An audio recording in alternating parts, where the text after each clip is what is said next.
रहते हैं, किस में रहते हैं? इक्विलिब्रियम पोजीशन पर रहते हैं।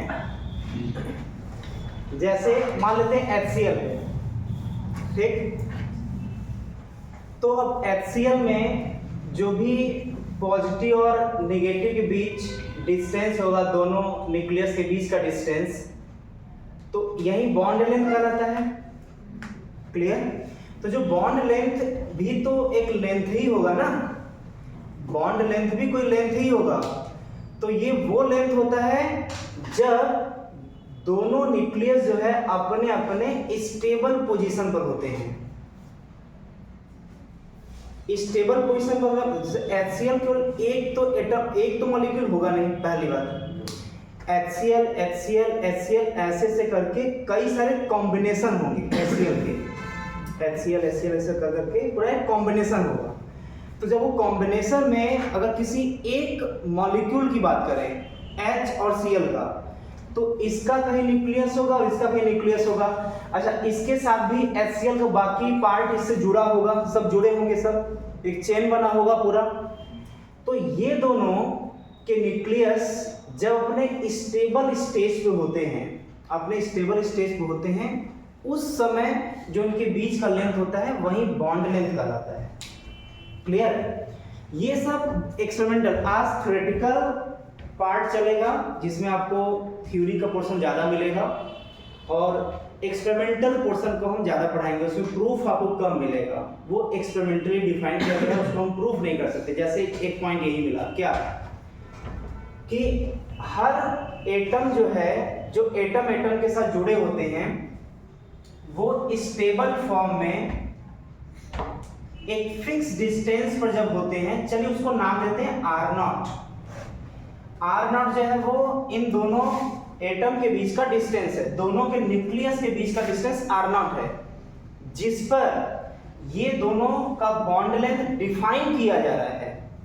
और वो जो बॉन्ड लेंथ डिफाइन किया जाता है वो उसके स्टेबल कंडीशन में ही डिफाइन किया जाता है, जब वो स्टेबल होगा तब। दूसरी बात कि जब ये न्यूक्लियस, दोनों का जो न्यूक्लियस है उसके चारों तरफ जो इलेक्ट्रॉन होगा, जो एक दूसरे से शेयरिंग के थ्रू जो है या अट्रैक्शन के थ्रू बॉन्ड बनाए होंगे, तो जब ये न्यूक्लियस एक फिक्स डिस्टेंस के, वो जो R0 है उस फिक्स डिस्टेंस के और नजदीक आता है, तो पॉजिटिव पॉजिटिव रिपल्सन नेचर में आते हैं। ठीक? मतलब R0 क्या है? स्टेबल इक्विलिब्रियम में है, ये स्टेबल इक्विलिब्रियम में है, और जब उसकी स्टेबल इक्विलिब्रियम से और नजदीक आएगा तो पॉजिटिव पॉजिटिव के बीच रिपल्सन होगा, मतलब ये जो X है वो और नजदीक आया तो अब रिपल्सिव फोर्स लगेगा उसके बीच में।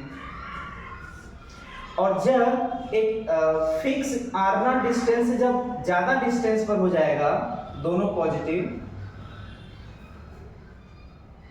तो उस केस में दोनों एक दूसरे को अट्रैक्ट करते हैं, ये अट्रैक्टिव फोर्स लगता है। कब? जब वो एक स्टेबल इक्विलिब्रियम से दूर जाते हैं। और हम इसको थोड़ा नजदीक दिखा देते हैं, ये जो है पॉजिटिव पॉजिटिव थोड़ा नजदीक आ गए। जब नजदीक आएंगे तो कौन सा नेचर फॉलो करेगा फोर्स का? ये रिपल्सिव नेचर शो करेगा। और जब एक स्टेबल इक्विलिब्रियम, मान लेते हैं R0 पे स्टेबल इक्विलिब्रियम है, अगर इससे दोनों न्यूक्लियस दूर चले गए तो दोनों एक दूसरे को अट्रैक्ट करना शुरू करते हैं, तो ये अट्रैक्टिव फोर्स लगेगा, अट्रैक्टिव नेचर वाला फोर्स लगेगा। क्लियर? अब इसमें हम कोई मैथमेटिकली या इसको डिराइव करके हमें बता सकते हैं ना, या तो पूरा न्यूक्लियस जो 12th का इलेक्ट्रोस्टैटिक उसको पढ़े हैं, तो उसका कोई मतलब नहीं है। क्लियर?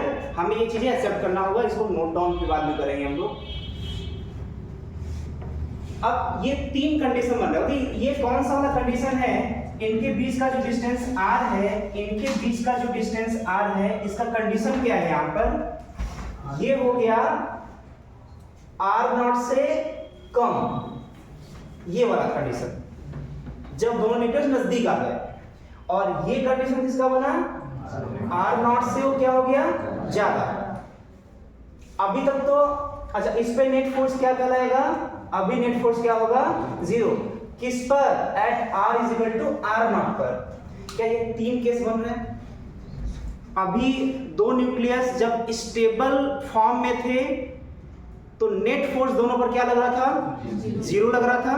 लेकिन उससे जब दूर गए तो अट्रैक्टिव नेचर आ गया उसके अंदर, तो अट्रैक्ट करने लगा। जब उस स्टेबल वाले से नजदीक गए तो रिपल्सिव नेचर लगने लगा। क्या कुछ ऐसा इसके पहले भी कुछ अरेंजमेंट में ये बोला करते थे क्या हम? क्या कुछ ऐसा अरेंजमेंट अभी इसके पहले पढ़ चुके हैं क्या जो बिल्कुल इसके जैसा बिहेव कर रहा था? वो है 2 ब्लॉक के बीच स्प्रिंग लगाते हैं। अब दोनों को कोरिलेट करिए तो आपको सोचना समझना थोड़ा आसान हो जाएगा। 2 ब्लॉक के बीच में जब स्प्रिंग लगाते हैं, स्प्रिंग अपने नेचुरल लेंथ पर अगर है तो दोनों पर नेट फोर्स 0 होगा, स्टेबल इक्विलिब्रियम में होगा। लेकिन जैसे ही दोनों ब्लॉक को उसके नजदीक लेकर के आएंगे, स्प्रिंग दब गया। जब स्प्रिंग कंप्रेस होता है तो धक्का देता है, ठीक? तो बिल्कुल उसके जैसा बिहेव करेगा दोनों एटम के बीच लगने वाला फोर्स। अच्छा, स्प्रिंग को उसके नेचुरल लेंथ से जब दूर ले जाएंगे तो क्या करेगा? अट्रैक्ट करेगा। मतलब इसको अगर हमें समझना है तो हम इसके अंदर नहीं जाते हैं, बल्कि इसी को कोरिलेट कर देते हैं। किससे? 2 ब्लॉक जो एक दूसरे से स्प्रिंग से जुड़े हुए हैं, जब आर नॉट जो है वो नेचुरल लेंथ होगा, दोनों पर लगने वाला फोर्स 0 होगा। और जब ये नेचुरल लेंथ से ज्यादा होगा तो अट्रैक्टिव, और जब स्प्रिंग कंप्रेस हो जाएगा और उस केस में दोनों का ये रिपल्सिव हो जाएगा। अच्छा, उससे इसको जब रिलेट किए तो अब पोटेंशियल एनर्जी के बारे में भी बोलना आसान हो जाएगा आप लोगों को। जैसे आप इसको नहीं याद करिए, अभी इसको याद करिए। 2 एटम स्टेबल इक्विलिब्रियम में है, ध्यान सुनिएगा। 2 एटम स्टेबल इक्विलिब्रियम में है, अगर वहां से दूरी बढ़ाए तो पोटेंशियल एनर्जी क्या करेगा? 2 एटम अभी स्टेबल इक्विलिब्रियम में है, मतलब नेट फोर्स 0 है, उससे दूरी बढ़ाए तो अट्रैक्टिव नेचर आया, तो पोटेंशियल एनर्जी बढ़ेगा कि घटेगा? बढ़ेगा। लेकिन जैसे उसके स्टेबल इक्विलिब्रियम से नजदीक लेकर के दोनों एटम को लेकर के आए तो पोटेंशियल एनर्जी क्या करेगा? बढ़ेगा। शायद यहां से जवाब देना थोड़ा अगर कठिन भी हो तो हम यहां समझ सकते हैं कि जब नेचुरल लेंथ पर होता है स्प्रिंग तो उसका पोटेंशियल एनर्जी सबसे मिनिमम स्टेट पर होता है। कहने के लिए मन में सोचा जाता है 0 होता है, वो अलग बात है, हम 0 नहीं बोलेंगे यहाँ पर, लेकिन सबसे मिनिमम पे होगा। और जब हम स्प्रिंग को कंप्रेसिव स्टेट में लेकर के आए चाहे इलोंगेटिव स्टेट में लेकर के आए, उन दोनों केस में पोटेंशियल एनर्जी स्प्रिंग का बढ़ता है, ठीक? मतलब एटम के बीच का फोर्स का बिहेवियर, एटम के बीच का फोर्स की वजह से आने वाले पोटेंशियल एनर्जी का बिहेवियर वो बिल्कुल वैसा ही होगा जैसा 2 ब्लॉक से जुड़े स्प्रिंग का नेचर है। मतलब अब हम लोग इसको अगर फील करना होगा, महसूस करना होगा, तो इसको इसके माध्यम से फील करेंगे और कहीं पर भी स्टेटमेंट गलत नहीं निकलेगा। क्लियर है? तो क्या ये कहा जा सकता है क्या कि इस केस में पोटेंशियल एनर्जी वो इंक्रीज करेगा और इस केस में भी पोटेंशियल एनर्जी इंक्रीज करेगा, लेकिन इस केस में पोटेंशियल एनर्जी मिनिमम होगा? क्या ये भी स्टेटमेंट निकल कर आ सकता है क्या यहां से? ठीक है।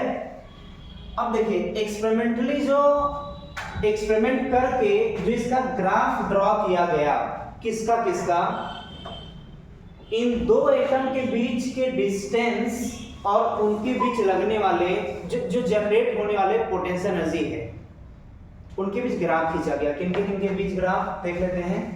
पहला पोटेंशियल एनर्जी वर्सेस पोजीशन, ये आर क्या है? आर क्या है बताइए? दोनों एटम के बीच का डिस्टेंस। ये क्या है? Separation between two atoms. और ये है पोटेंशियल एनर्जी। ठीक है। अब इसका ग्राफ कैसा मिलता है? इसका ग्राफ कुछ ऐसा मिलता है। सही, ग्राफ कहां से आ गया? ये कैसे बना? ये तो ऐसे बनता था, ये तो ऐसे बनता था, ये तो इलेक्ट्रिकल होता था, फार्मूला भी होता था, इक्वेशन भी होता था। सर ये किस फार्मूले से, किस इक्वेशन से सर ग्राफ ड्रॉ कर दिए? इसका जवाब यही है, आपको आंख बंद करना है और याद कर जाना है। ठीक भाई, ये हम नहीं बोल रहे हैं, ये एनसीईआरटी बोल रहा है। हम मतलब हम ये पॉइंट नहीं बोल रहे हैं, ये एनसीईआरटी बोल रहा है। इसका कोई रीजन कहां से? ये एक्सपेरिमेंट से आया हुआ है। हम एक एक करके एक्सपेरिमेंट करेंगे, उसके पोटेंशियल से काउंट करेंगे, ग्राफ को ड्रॉ करेंगे तो ऐसा मिलेगा। हम ये बोल कर क्या बताना चाह रहे हैं? आंख बंद करके इस नेचर को याद करना है। हाँ, लेकिन कुछ तो सिमेट्रिसिटी है। देखिए हम कुछ चीजें बता रहे इसमें हैं, वो जानना बहुत जरूरी है। देखिए ये कट नहीं करेगा, ये चलता जाएगा इनफाइनाइट तक। अब बताइए आर ना, जैसे ये तो सेपरेशन एटम्स हो गया, बताइए यहाँ पर आर नॉट को कहाँ पे शो करेंगे? आर नॉट को कहाँ पे शो करेंगे? आर नॉट कहाँ है? सबसे नीचे वाले। हाँ, जहां पर पोटेंशियल एनर्जी सबसे मिनिमम होगा। ये सब समझने वाली बात है, सब कुछ तो नहीं याद करना है, ये समझने वाली बात है। क्या होगा? ये आर नॉट होगा। ठीक है। अच्छा, हम आर नॉट से अगर लेफ्ट में आएंगे तो प्रैक्टिकली दो एटम के बीच जो डिस्टेंस होगा वो कैसा पिक्चर बनाइए दिमाग में, क्या होगा? अगर हम इसके इधर आएंगे तो हम इधर आएंगे तो ऐसा बनेगा। अच्छा, ये कब बनेगा? एक फिक्स जो है आर नॉट, इस पर कब आएंगे? जब एक जो फिक्स डिस्टेंस था स्टेबल इक्विलिब्रियम उसमें। अच्छा, अगर उनके बीच का डिस्टेंस बढ़ाने लगे तो इसमें कहां पे ये रीडिंग किधर शिफ्ट करेगा? हम उनके बीच का डिस्टेंस बढ़ाने लगे तो ये रीडिंग राइट में शिफ्ट करेगा। अगर उसकी स्टेबल इक्विलिब्रियम से हम उनके बीच का डिस्टेंस घटाने लगे तो ये रीडिंग किधर शिफ्ट करेगा? इधर शिफ्ट करेगा। यहां तक बात समझ में? अब बताइए ये जो है, अगर इसको जो है उनके बीच का डिस्टेंस घटा रहे हैं तो पोटेंशियल जी क्या होता जाएगा? तो क्या यहां पर भी बढ़ता जा रहा है क्या? जब उनके बीच का डिस्टेंस लगभग जीरो हो जाएगा, लगभग उनके बीच का डिस्टेंस जीरो होगा तो क्या पोटेंशियल इनफाइनाइट हो जाएगा क्या? हाँ, आप लोग ग्रेविटेशन पढ़ चुके हैं। अच्छा, ग्रेविटेशन इलेक्ट्रोस्टैटिक से मैच करता है, करीब इलेक्ट्रोस्टैटिक से ग्रेविटेशन मैच करता है। तो बताइए वहां पर पोटेंशियल के बारे में क्या पढ़े थे आप? दो मास के बीच पोटेंशियल एनर्जी का फॉर्मूला क्या पढ़े थे आप? यही था। तो आप इससे रिलेट कर सकते हैं कि यहाँ पे Q1 Q2 चार्ज हो जाएगा बस मास की जगह। तो जब उनके बीच का डिस्टेंस ये अगर जीरो हुआ, तो अगर ये जीरो हुआ तो ये पूरा क्या हो जाएगा? इनफाइनाइट। तो उससे वो टेंड कर रहा है, वो क्लियर ना? इससे रिलेट करके उसको पढ़ा जाता है, क्योंकि दोनों में कोई बहुत ज़्यादा डिफरेंस नहीं होता है इक्वेशन वाइज। ये ग्राफ एनसीईआरटी में दिया, केमिस्ट्री में दिया हुआ है, ये इम्पोर्टेंट है। ये अभी इसके बाद हम कुछ और भी, चलिए आप बात करेंगे तो उसको बता दें। ये शायद उसमें आप लोग कंबाइंड नहीं हुए थे, आप लोग एक क्वेश्चन करवाए थे हम। ये क्वेश्चन था potential is equal to K1 by R to the power 6 minus K2 by R to the power 12। और बोले थे कि ये कोई भाई यहाँ पर 6 और 12 ही क्यों? क्या मुहूर्त निकला था 6 और 12 का? नहीं, ये अपने आप में खास नंबर है। ये जो 6 और 12 का नंबर है ना, ये उन्हीं के बीच लगने वाले फोर्स का करीब कैसा ही मिलता है, और इसका ग्राफ करीब यही आता है। लेकिन ये नहीं सिलेबस, मतलब ये हम नहीं पढ़ाना चाहते, क्योंकि इससे रिलेटेड जो क्वेश्चन हमें पूछना था पूछ चुके हैं। इसमें क्या पूछे थे आप लोगों से? वो पॉइंट बताइए जहाँ पे स्टेबल इक्विलिब्रियम मिलेगा। तो एक बार डिफरेंशिएट किए थे, जीरो बराबर किए थे, और नीट में आ भी चुका है। ये इंपॉर्टेंट है, केमिस्ट्री की व्यू से, फिजिक्स की व्यू से, एग्जाम के व्यू से, और इनके बीच का रिलेशन यही बोलता है, इस बेस पर भी ये इंपॉर्टेंट है। ठीक है, तो ये क्वेश्चन करवा चुके हैं जहां जो करवाना था। फिलहाल अभी चैप्टर से रिलेटेड जो चीजें हैं उसको यहाँ बता रहे हैं। अच्छा, उनके बीच का डिस्टेंस अगर हम बढ़ाते जाएंगे तो पोटेंशियल क्या करेगा, बढ़ता जाएगा। लेकिन वो बढ़ते बढ़ते जब ये दोनों इनफाइनाइट पे जाएंगे, मतलब दो मास जब इनफाइनाइट पर होते हैं तो पोटेंशियल क्या होता है, जब दो मास इनफाइनाइट पर होते हैं तो पोटेंशियल क्या होता है, गदेदास कभी आते यहीं पर तो है gm1 r, यही ना है पोटेंशियल जी। बस चार्ज रख देंगे यहाँ पर, कांस्टेंट रख देंगे तो बन जाएगा इसका पोटेंशियल जी। तो यहाँ पर ये इनफाइनाइट अगर होगा, r इनफाइनाइट होगा तो ये पूरा पूरा क्या हो जाएगा, देखिए यहाँ से मिनिमम पोटेंशियल से बढ़ते बढ़ते बढ़ते ये किधर चला गया, जीरो की तरफ। लेकिन ये जब नजदीक आ रहा था, तो जब ये जीरो हुआ था तो पोटेंशियल जी बढ़ते बढ़ते कहाँ चला गया था, इनफाइनाइट पर। ये ग्राफ देखिए तो डर न लगे, इसलिए हम एक एक पॉइंट को बताते जा रहे हैं। क्लियर, क्या क्या हम लोग समझ आया इसमें कि R0 क्या है, वो पोजीशन है दो एटम के बीच का जहां पर मिनिमम पोटेंशियल जी आएगा। इसके लेफ्ट में शिफ्ट करेंगे तो मतलब उनके बीच का डिस्टेंस घट रहा है तो पोटेंशियल जी बढ़ता जाएगा। उसके राइट में शिफ्ट करेंगे मतलब उनके बीच का डिस्टेंस बढ़ता जा रहा है तो पोटेंशियल जी बढ़ता जाएगा। लेकिन जब ये दूरी बढ़ते बढ़ते इनफाइनाइट पर चले जाएंगे तो ये इनफाइनाइट तो पोटेंशियल जी जीरो होता है, इसलिए ये जीरो को टेंड कर रहा है। लेकिन जब ये नजदीक आते आते r जब जीरो हो जाएगा, ये जीरो हो जाएगा तो ये पूरा इनफाइनाइट को टेंड करेगा, इसलिए पोटेंशियल इनफाइनाइट टेंड कर रहा है। पहली बात, ठीक है।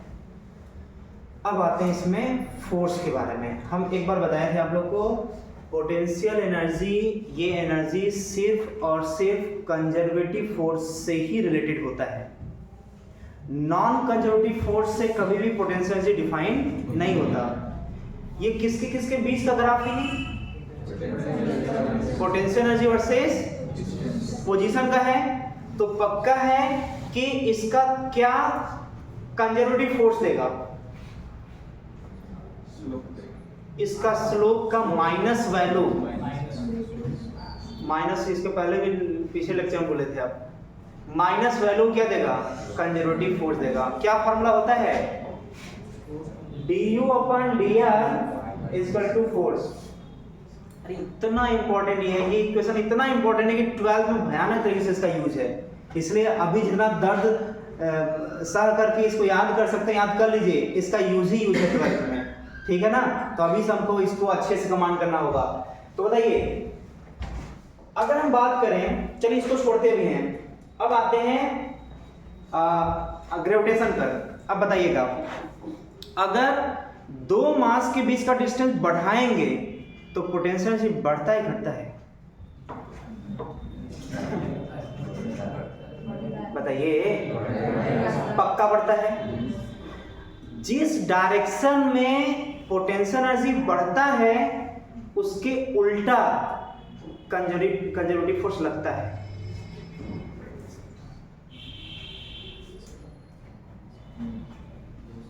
जिस डायरेक्शन, माइनस ड्यू का मतलब क्या,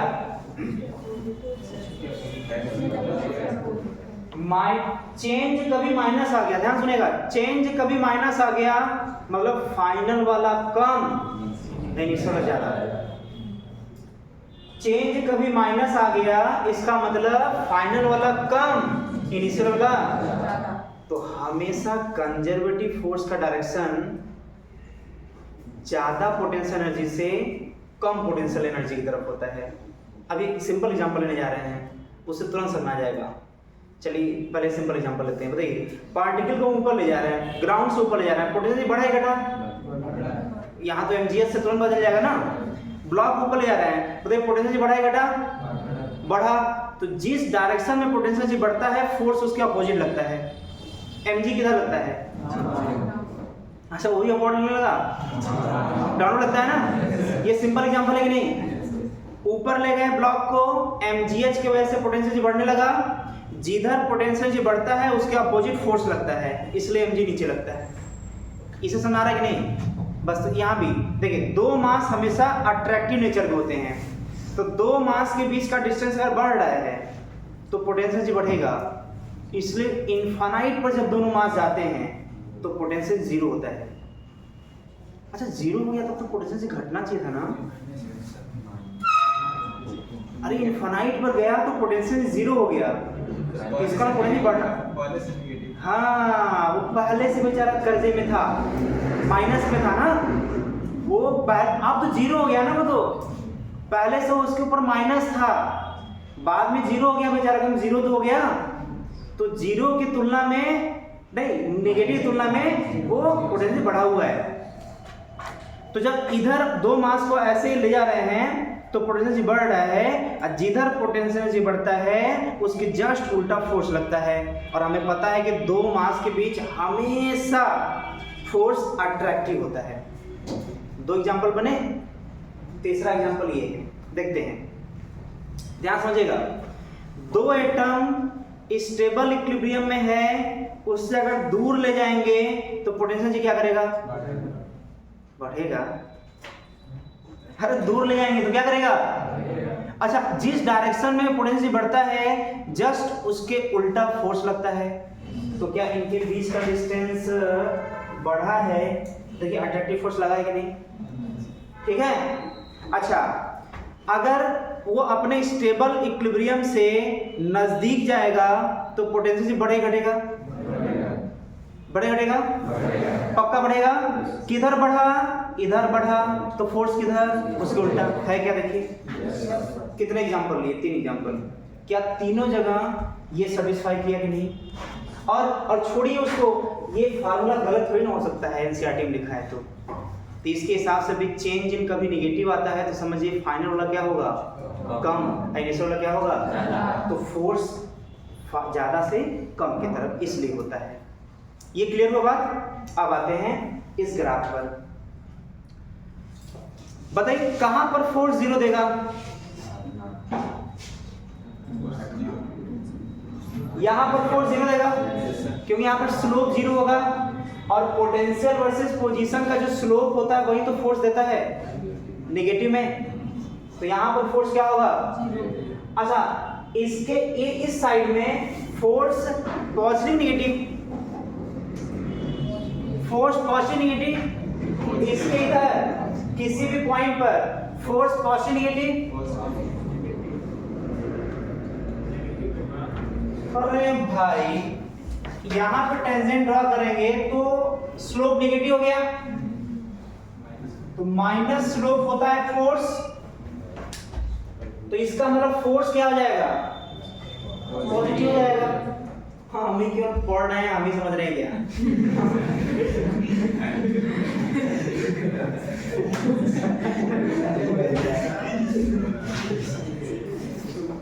यहां पर टेंजेंट ड्रॉ करिए, यहां पर टेंजेंट ड्रॉ करिए, positive negative, positive negative, slope slope slope slope positive है, तो फोर्स क्या होगा? पक्का है। तो अब जाना ग्राफ बनाने,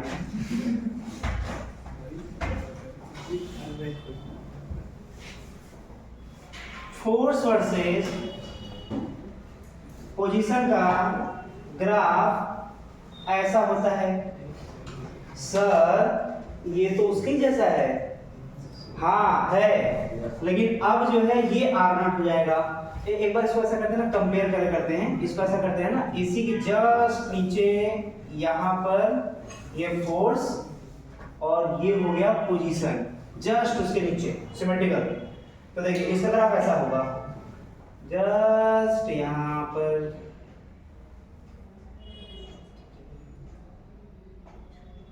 ऐसे मिलेगा नहीं, मिलेगा नहीं, इसको मिलाना नहीं, ये ऐसा होगा। सेटिस्फाई करिए, अब देखिए हर जगह सेटिस्फाई करेगा वो। देखिए R0 के पहले स्लोप क्या था, तो फोर्स क्या था?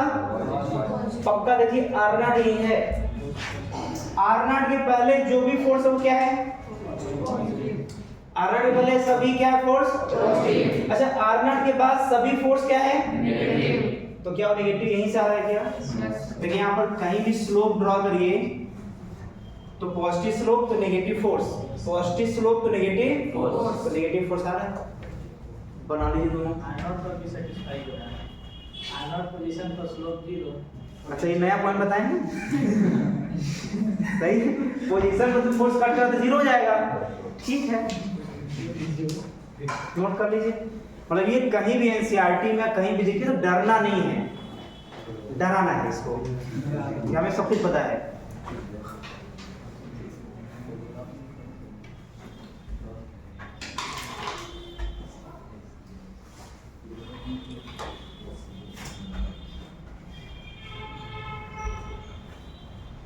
आप लोग तो यहाँ से लिखना शुरू करेंगे ना? कोई बच्चे उधर देख रहे हैं डायरेक्ट।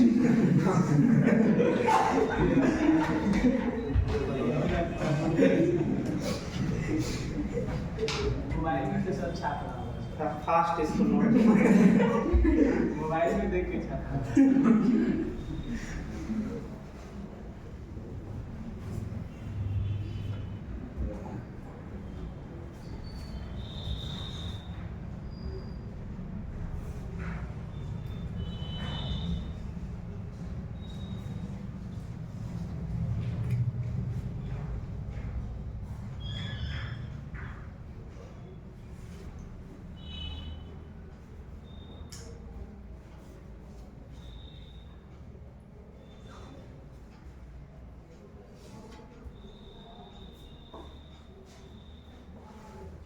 इस पॉइंट में जरूर लिख लीजिएगा बाद में कहीं पर भी कि जिस डायरेक्शन में पोटेंशियल एनर्जी बढ़ता है उसके अपोजिट में फोर्स का डायरेक्शन होता है। जिस डायरेक्शन में पोटेंशियल एनर्जी बढ़ता है उसके जस्ट अपोजिट कंजर्वेटिव फोर्स लगता है।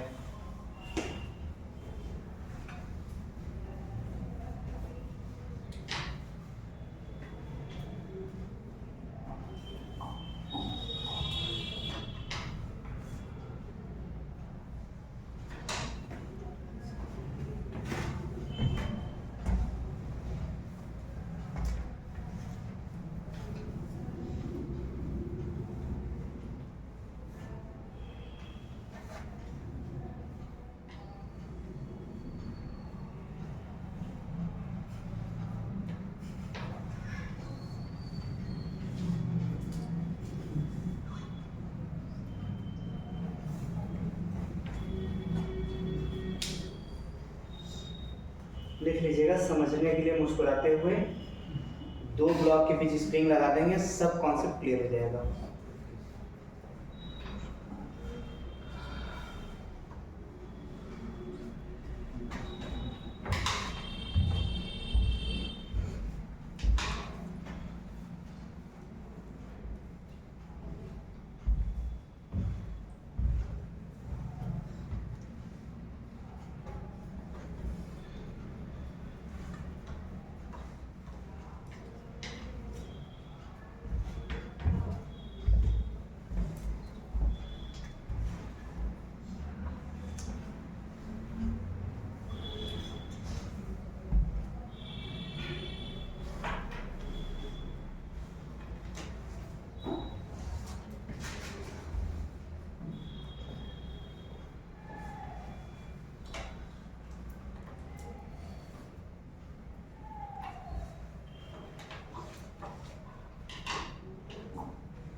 हो गया।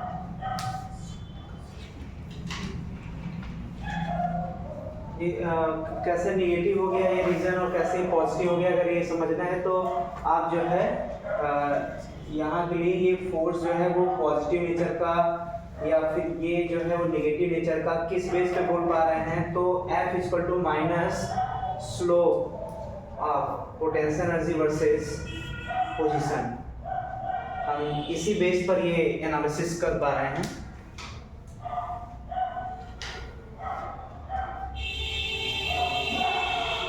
Slope minus slope of potential energy versus position के बेस पर ये एनालिसिस कर पा रहे हैं।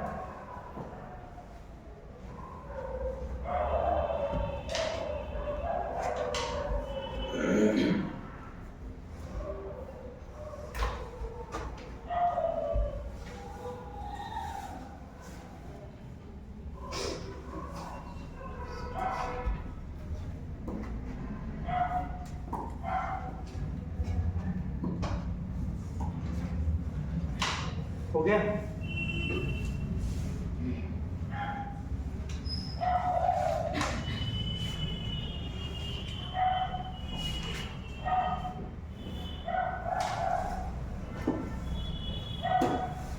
अब देखते हैं अब जैसे किसी भी खुश इंसान को दुखी कौन कर सकता है? नहीं, अगर एक्सटर्नल कोई व्यक्ति, बाहरी व्यक्ति अगर किसी को दुखी कर सकता तो एक के चिल्लाने पे सब रोते और उसी खुश करने पे सब खुश रहते, लेकिन एक चिल्लाए जरूरी नहीं सब रोए। वो उसके मेंटल स्टेटस पर डिपेंड करता है कि अगर एक व्यक्ति दूसरे को गाली दे रहा है तो उसको वापस लौटा दे रहा है कि उसको रख करके फिर उल्टा वो भी गाली देता है। ठीक, इसका मतलब कि कोई बाहरी है जो हमें टेंशन में ला सकता है, लेकिन वो भी तब जब हमारे अंदर कोई स्ट्रेस फील होगा। और उसके टेंशन देने से अगर हम टेंशन नहीं लिए, हम इस तरीके से अपने मेंटेलिटी को बना लिए कि उसे डिस्टर्ब ना हो, तो हमें कोई फर्क पड़ने वाला नहीं है, हमें कोई स्ट्रेस आने वाला नहीं है। तो स्ट्रेस किसके वजह से आ रहा है? बाहरी की वजह से या खुद के मेंटेलिटी की वजह से? लेकिन उस स्ट्रेस को लाने के लिए किसका एंट्री होना जरूरी है? बाहरी का। क्लियर? जैसे यहां पर देखें तो भाई अगर इसको कोई बाहरी टच ना करे, अगर बाहरी इसको कुछ भी डिस्टर्ब ना करे, तो ये R0 पे ही रहना चाहेगा। वो कभी R0 से ना बढ़ने वाला है ना घटने वाला है, वो कहाँ पे हमेशा रहना चाहेगा। लेकिन कोई बाहरी फोर्स आया और इसको जो है यहाँ से एक्सटर्नल फोर्स लगा दिया। अब जैसे एक्सटर्नल फोर्स लगाया तो इसका अपना खुद में क्या चेंजिंग आया? ये एक्सटर्नल फोर्स अगर लगाया तो इसके अंदर क्या चेंजिंग आया कि ये भी जस्ट उसके अपोजिट अपने को वापस R0 पे लाने के लिए फोर्स लगाने लगा एक दूसरे के ऊपर। जैसे एक्सटर्नल फोर्स लगा तो ये स्टेज ऐसा बन गया, R0 से दूर चले गए दोनों। जब दोनों दूर चले गए, बहुत बिल्कुल यही सब आगे कुछ डेफिनेशन हम लाएंगे, इसलिए सोचना समझना है। अच्छा, क्या अभी फोर्स क्या था इनके बीच का स्टेबल केस में? R0 पर फोर्स क्या था? 0 था। किनके बीच का? उन दोनों के बीच लगने वाला फोर्स क्या था? बहुत ध्यान सुनिएगा, जो टर्म आगे डेफिनेशन हम लिखवाएंगे और बताएंगे बिल्कुल आसान समझ में आएगा, लेकिन इसको समझना होगा पहले। एक पहला बात क्या बोले कि अगर इसका अपना मर्जी चले तो कभी वो R0 से ना कम होना चाहेगा ना ज्यादा होना चाहेगा, क्योंकि R0 पे सबसे कम पोटेंशियल एनर्जी, सबसे ज्यादा खुश है वो। ठीक है, लेकिन बाहरी क्या किया कि उसको एक्सटर्नल फोर्स लगा करके उनके बीच का डिस्टेंस बढ़ा दिया। तो क्या ये एक दूसरे को अट्रैक्ट करेगा नहीं करेगा? मतलब ये जो अट्रैक्शन के बीच का शुरू हुआ, ये तब हुआ जब बाहरी फोर्स लगा, बाहरी फोर्स डिस्टर्ब किया, इसके R0 वाले डिस्टेंस को डिस्टर्ब किया, तो ये भी एक इंटरनल फॉर्म में इंटरनली एक दूसरे को फोर्स लगाना शुरू कर दिया। अरे यही तो था जो अट्रैक्टिव फोर्स हम जो एग्जांपल देके बता रहे थे। तो ये अपने अंदर एक फोर्स जनरेट कर लिया, तो ये इंटरनल फोर्स है। ये ऐसा फोर्स है जो इसको दोबारा अपने उसी पोजीशन पर तब लेकर के, बात को बहुत ध्यान सुनना है, समझना है, ढूंढना है और सुनना है ध्यान से हम क्या बोलना चाह रहे हैं। कि जैसे ही ये जो इंटरनल फोर्स क्रिएट हुआ, ये क्यों क्रिएट हो रहा है, इसका मकसद क्या है? कि जैसे ही एक्सटर्नल फोर्स रिमूव होगा, जैसे एक्सटर्नल फोर्स लगना बंद होगा, यही फोर्स दोबारा उसको इसी पोजीशन पर ला देगा जहां वो सबसे अधिक खुश था। मतलब पहली बात कि हमेशा खुश रहना चाहता है, हम लोग जैसा ये भी है, शाम तक खुश स्टेबल रहना चाहता है। बाहरी आया, डिस्टर्ब किया, डिस्टेंस बढ़ा, पोटेंशियल एनर्जी बढ़ा, दुखी हुआ, फिर अपना जुगाड़ भी कर लिया। क्या जुगाड़ किया? एक दूसरे के ऊपर फोर्स भी लगाने लगा और कसम खा लिए कि जैसे बाहरी हटेगा वैसे तुरंत हम दोनों मिल करके अपने इसी पोजीशन पर आ जाएंगे। तो जो डिफॉर्म, जो बिगाड़े, उसको डिफॉर्मिंग फोर्स बोलते हैं। लेकिन जो फोर्स उसको पुनः स्टोर करे, पुनः को इंग्लिश बोलते हैं री, तो रीस्टोर करे, तो ऐसे फोर्स बोलते हैं restoring force. Clear? Restoring force बाहरी वाला है कि उसके अंदर का है? और एक्सटर्नल फोर्स जिसको डिफॉर्मिंग फोर्स बोलना है, वही क्या है? बाहरी फोर्स है। मतलब यहां से हम दो बातें क्लियर कर देख पा रहे हैं। एक डिफॉर्मिंग फोर्स क्या होता है? जो उसके शेप एंड साइज को डिस्टर्ब करता है उसके इक्विलिब्रियम पोजीशन से। और दूसरा जो इसके इंटरनल फोर्स को हम देख पा रहे हैं, जिसको एक नाम दिया जा सकता है रीस्टोरिंग फोर्स, क्योंकि वही पुनः उसको वहां पे लेके जाएगा जो उसके अंदर का फोर्स क्रिएट हो रहा है, वो रीस्टोरिंग फोर्स है। ठीक है? तो अब क्या ये फोर्स जो आया है, क्या वो चाहता है कि फोर्स आए? मतलब हाँ, जब बाहरी आया तब चाहा कि फोर्स आए, वैसे उसका कोई मंशा है कि हम लेकर किसको आए? ये नालायक जो है डिस्टर्ब किया इसको। स्वाभाविक बात है, यही तो नालायक था जो डिस्टर्ब किया, और उसको अपने अंदर फोर्स लाना पड़ा। तो ऐसा नहीं खुश रहेगा वो, खुश तो तब था, अभी स्ट्रेस में है, तनाव में है। तो बताइए, स्ट्रेस ये जो वर्ड है, ये केवल एटम के लिए नहीं है। हम लोग का जब नंबर कम आता है तो हम लोग के अंदर भी स्ट्रेस आता है। तो अगर हम यहाँ पर ऐसे खड़े हैं, कोई स्ट्रेस नहीं है, एक इधर से कोई हाथ खींचे, कोई इधर से हाथ खींचे, तो हमारे बॉडी में स्ट्रेस डेवलप होगा। और ऐसा कोई ना करे कि इतना ज्यादा फोर्स से खींचे कि दोनों हाथ अलग अलग हो जाए। जब हाथ अलग अलग हो जाएगा तो ये हमारे स्ट्रेस का लिमिट था, जिसको बोलते हैं ब्रेकिंग स्ट्रेस।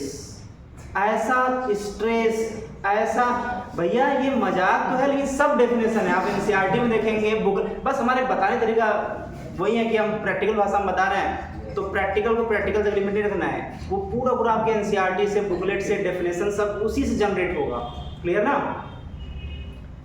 तो ऐसा स्ट्रेस जब दोनों हाथ दोनों लेकर चले जाएंगे तो वही होगा ब्रेकिंग स्ट्रेस। क्या होगा? मतलब ये स्ट्रेस का अपना लिमिटिंग कंडीशन था। क्लियर? फिर स्टेप वाइज नीचे आते हैं। बताइए, ये स्ट्रेस कब डेवलप हो रहा है? जब डिफॉर्मिंग फोर्स लग रहा है। लेकिन ये स्ट्रेस क्या अंदर डेवलप हो रहा है कि बाहरी की वजह से हो रहा है? वजह बाहरी है, लेकिन डेवलप किस में हो रहा है? इंटरनल हो रहा है। क्लियर? अच्छा, तो यहां से एक पहली बात जो है, हम लोग एक वर्ड डिफाइन करते हैं, इलास्टिसिटी। इलास्टिसिटी, इसका डेफिनेशन क्या है कि ये क्या, अच्छा इसका नेचर था क्या? ये जो वापस ला रहा है, क्या ये अपना उसका नेचर है क्या? नहीं, इसका नेचर है कि हम वापस उसी पर आएंगे, ये उसका नेचर है। मैं अगर यहीं पर खुश रहता तो फिर वो वहीं पर आ जाता। क्लियर ना? तो ये उसका क्या है? नेचर है। तो नेचर ऑफ, अच्छा ये एटम है और एटम से मिलकर क्या बना है? मटेरियल बना है। तो जो नेचर इन दोनों में देखेंगे वही पूरे मटेरियल के अंदर देखेंगे। जो एटम इन दोनों, जो नेचर इनके बीच देखेंगे, जैसे हम लोग बॉडी को पढ़ने के लिए सेल पढ़ते हैं पहले, और सेल क्योंकि फंडामेंटल होता है, उसी से पूरे बॉडी के हर चीजों को हम प्रॉपर्टी डिफाइन कर सकते हैं। तो वैसे अगर हम दो एटम के बीच के नेचर को पढ़ लें तो उस बॉडी का भी नेचर हमें पता चल जाएगा। ठीक है? तो क्या ये कह सकते हैं क्या, nature of the material due to which, मतलब मटेरियल का नेचर जिसके वजह से इट ट्राइज टू रिस्टोर, मतलब ये प्रयास करता है रिस्टोर करने का, it tries to restore its original shape and size कब? After removing the deforming force, after removing the deforming force is called the elasticity of the body, is called the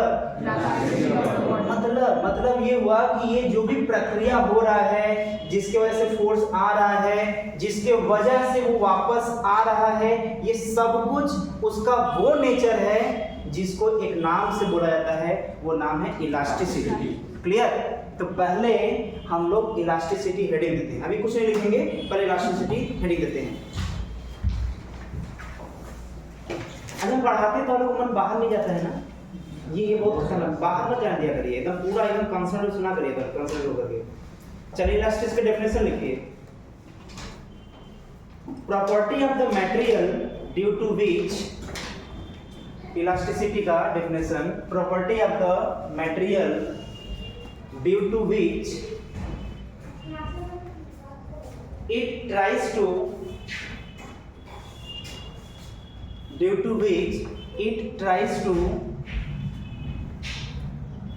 restore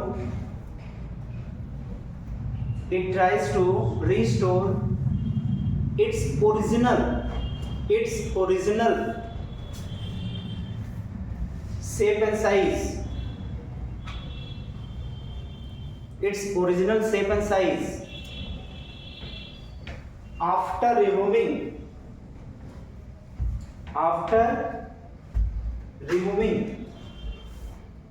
the deforming force,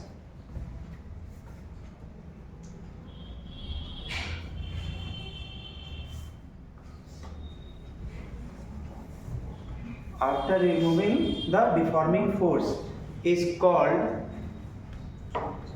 elasticity, is called elasticity.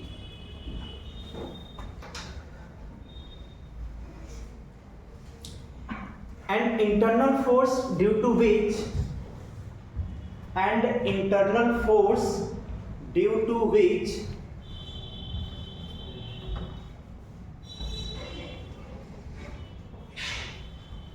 internal force due to which it regain, and internal force due to which it regains its original shape and size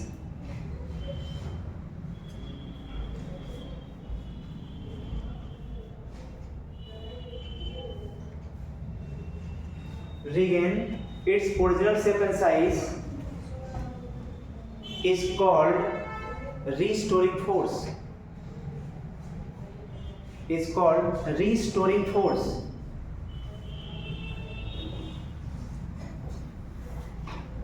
क्या लिखा है अभी? And internal force due to which, जिसके वजह से it restore या regain its original shape and size, अपने original shape and size में आ जाता है, इज कॉल्ड, मतलब ये टाइप का जो फोर्स है is called restoring force. Clear? ये हो जाएगा इसका डेफिनेशन। अब इसमें जो है आप इसको नोट कर सकते हैं कि यहाँ पर ये क्या है, डी फॉर्मिंग फोर्स, जैसे ये है वैसे ये भी हो जाएगा, और ये है रीस्टोरिंग फोर्स। रीस्टोरिंग फोर्स ये लिख लेंगे तो आपको मतलब समझने में चीजें आसानी हो जाएगा कि किसको हम रीस्टोरिंग बोल रहे हैं, किसको डिफॉर्मिंग बोल रहे हैं।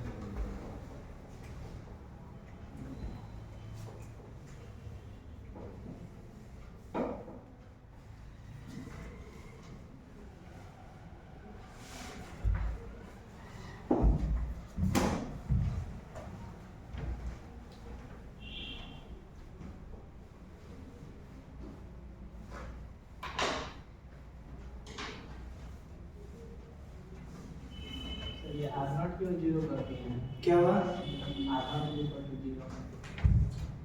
आर नॉट इक्वल जीरो नहीं होगा, r not equal to r है, मतलब r equal to r not है, जिस पर फोर्स जीरो। इसके ऊपर इतना लेक्चर चल चुका है कि इतना करेक्शन किया जा सकता है। आप लोग लगता है आप मन में छाप भी दिए होंगे, नहीं चल रहा ना, बढ़िया है। R equal to r not पर नेट फोर्स जीरो है।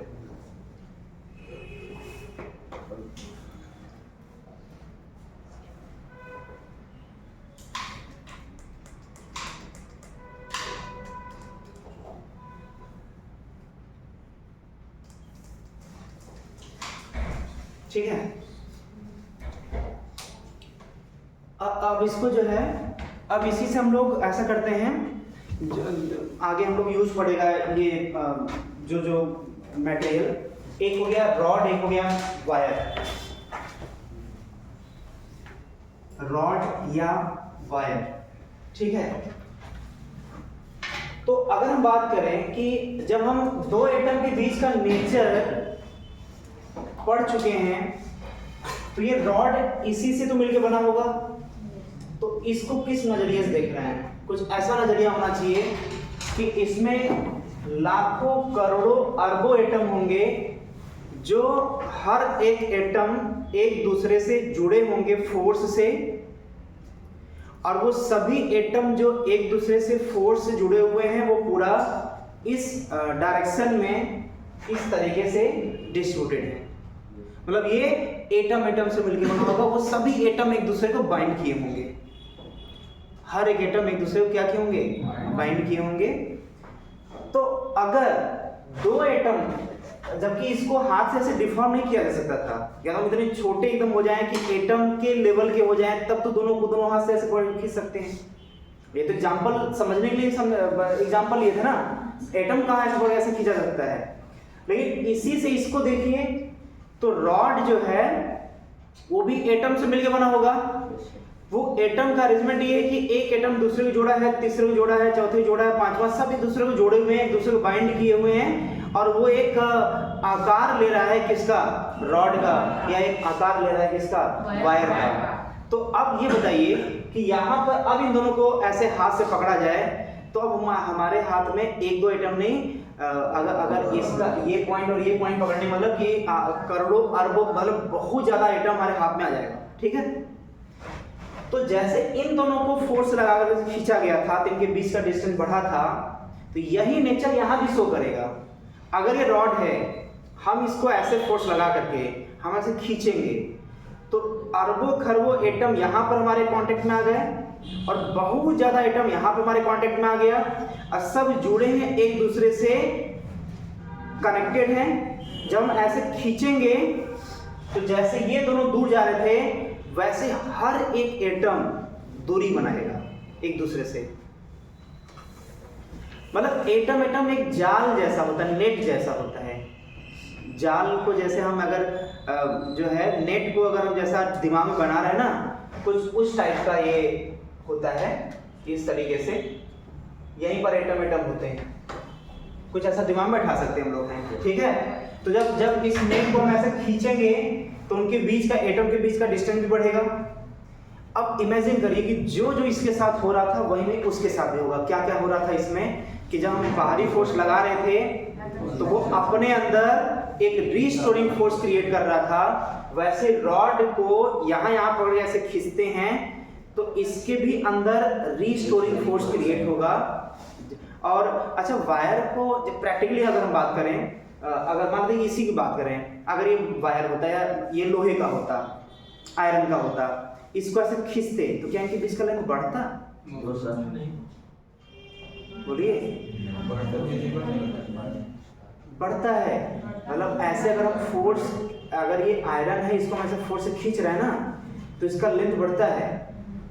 एक अलग बात है इतना कम, जैसे दो मास के बीच फोर्स अट्रैक्ट करता है क्या? जैसे हम लोग दूसरे को अट्रैक्ट कर रहे हैं क्या? हाँ कर रहे हैं, G(m1m2/r²) से इतना कम फोर्स लगता है कि पता नहीं चलता। वैसे हम इसको ऐसे खींचते हैं तो इनके बीच का भी लेंथ बढ़ता है, लेकिन इतना कम लेंथ बढ़ता है कि वो हम लोग आंख से मेजर नहीं कर सकते। मतलब बहुत कम चेंजिंग आता है, वो चेंजिंग लेकिन आता है, ठीक। इसका एक्सपेरिमेंट भी किया गया है, इसको मानना नहीं है, ये रियल में होता है कि उसका लेंथ बढ़ता है। तो जैसे इसके अंदर इंटरनल फोर्स डेवलप हो रहा था वैसे रॉड के अंदर भी इंटरनल फोर्स डेवलप होगा। यहां पर अकेले एटम दूसरे एटम को F लगा रखा, यहां पर ग्रुप ऑफ एटम्स वो एक दूसरे में फोर्स क्रिएट करेंगे। मतलब यहाँ पर जो F एक एटम का मिल अकेले था, यहाँ पर कई एटम्स मिल करके एक नेट फोर्स इधर की तरफ इंटरनल डेवलप करेंगे। हम इसलिए दो एटम को लेके एग्जांपल बताए थे कि दो एटम का अगर प्रोसेस फिनोमेना पता चल जाएगा तो उससे बाकी भी हम इमेजिन कर सकते हैं, रियलाइज एनालिसिस कर सकते हैं। तो यहाँ पर ये भी अगर हम एक्सटर्नल फोर्स लगाते हैं, यहाँ पर है एक्सटर्नल फोर्स लगाते हैं तो इसके भी अंदर एक फोर्स क्रिएट होगा। और ऐसा नहीं केवल यहीं पर होगा, इसके हर पॉइंट पर वो टेंशन डेवलप होगा, क्योंकि जब इसको खींचेंगे तो सब एक दूसरे खींचेंगे ना, सब एक दूसरे खींचेंगे। तो ये जो फोर्स डेवलप हो रहा है ये हर जगह फोर्स डेवलप होगा। और न्यूटन्स का जो चैप्टर हम लोग पढ़ के आए हुए हैं उस बेस पे बात करें तो वैल्यू भी हमें पता है, अगर ये वैल्यू सेम हो तो इसके अंदर का जो रिस्टोरिंग फोर्स है वो भी F एक्सटर्नल के बराबर ही होगा, वो भी F एक्सटर्नल के बराबर होगा। कहीं पर कट करिए, इसको कट करके इसको देखिए तो ये F एक्सटर्नल, यहां पर कोई अननोन रिस्टोरिंग फोर्स जो अंदर डेवलप हो रहा है, नेट फोर्स 0 है, चलने से रहा नहीं चलेगा, तो ये भी तो नहीं चलेगा, उसी का पार्ट है ना, तो उसी पार्ट ये भी नहीं चलेगा, तो इसी के बराबर इसको होना पड़ेगा। मतलब कि अगर नेट फोर्स 0 है, अगर नेट फोर्स 0 है तो F एक्सटर्नल मतलब डिफॉर्मिंग फोर्स ये बराबर होगा F0 या F अगर इसको मान लेते हैं तो ये बराबर होगा रीस्टोरिंग फोर्स के, ठीक है। रीस्टोरिंग फोर्स एक्सटर्नल फोर्स दोनों क्या हो जाएंगे? बराबर हो जाएंगे, बराबर हो जाएंगे। इसका कुछ क्रॉस सेक्शन एरिया है क्या? कुछ क्रॉस सेक्शन एरिया सबका होता है, वायर भी पतले से पतला वायर होगा तो कुछ क्रॉस सेक्शन एरिया होगा, ठीक है। तो अगर उसके क्रॉस सेक्शन एरिया से अगर रीस्टोरिंग फोर्स जो इसके अंदर डेवलप हो रहा है, जो हर जगह सेम होगा, यहां पर अगर उस रीस्टोरिंग फोर्स में उसके क्रॉस सेक्शन एरिया जिसके अलावा फोर्स लग रहा है, जिसके अलावा फोर्स लग रहा है, अगर उस क्रॉस सेक्शन एरिया से अगर डिवाइड कर दें तो यही कहलाता है stress. Restoring force divided by area, वो याद करना पड़ेगा आपको, वही स्ट्रेस कहलाता है। नया टर्म में आ रहा है। तो स्ट्रेस क्या होता है? इंटरनल फोर्स जो डेवलप हो रहा है डिवाइडेड बाई जो जिस क्रॉस सेक्शन एरिया पर लग रहा है उस क्रॉस सेक्शन एरिया से हम डिवाइड करेंगे, तो जो इसका रिजल्ट आएगा वही कहलाता है स्ट्रेस। ठीक है, नोट कर लीजिए।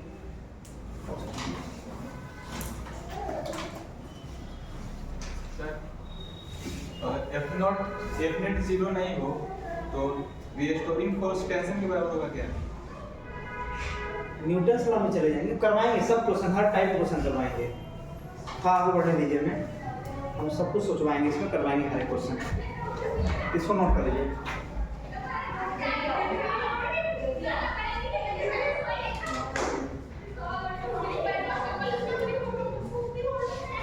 कल जो है साल का लास्ट दिन है, इसलिए हम चाह रहे हैं कि पढ़ लिया जाए, संडे है।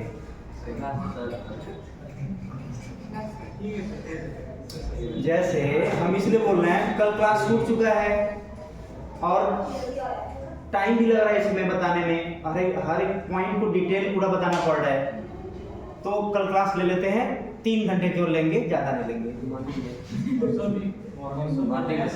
मॉर्निंग में ही 9 से 12 हो सकता है। अरे भाई जब हम खुद ही मैक्सिमम टाइप्स ऑफ क्वेश्चन करवा ही रहे हैं क्लास में, तो रिवीजन करिए, काम हो ही जा रहा है ना, क्या दिक्कत है। कल क्लास मतलब छोड़ना नहीं है, अगर जिसका क्लास छूटा फिर वो गया काम से। कल जितने भी बेसिक फॉर्मूले सब कल ही आने हैं, उसका यूज आगे पढ़ना है।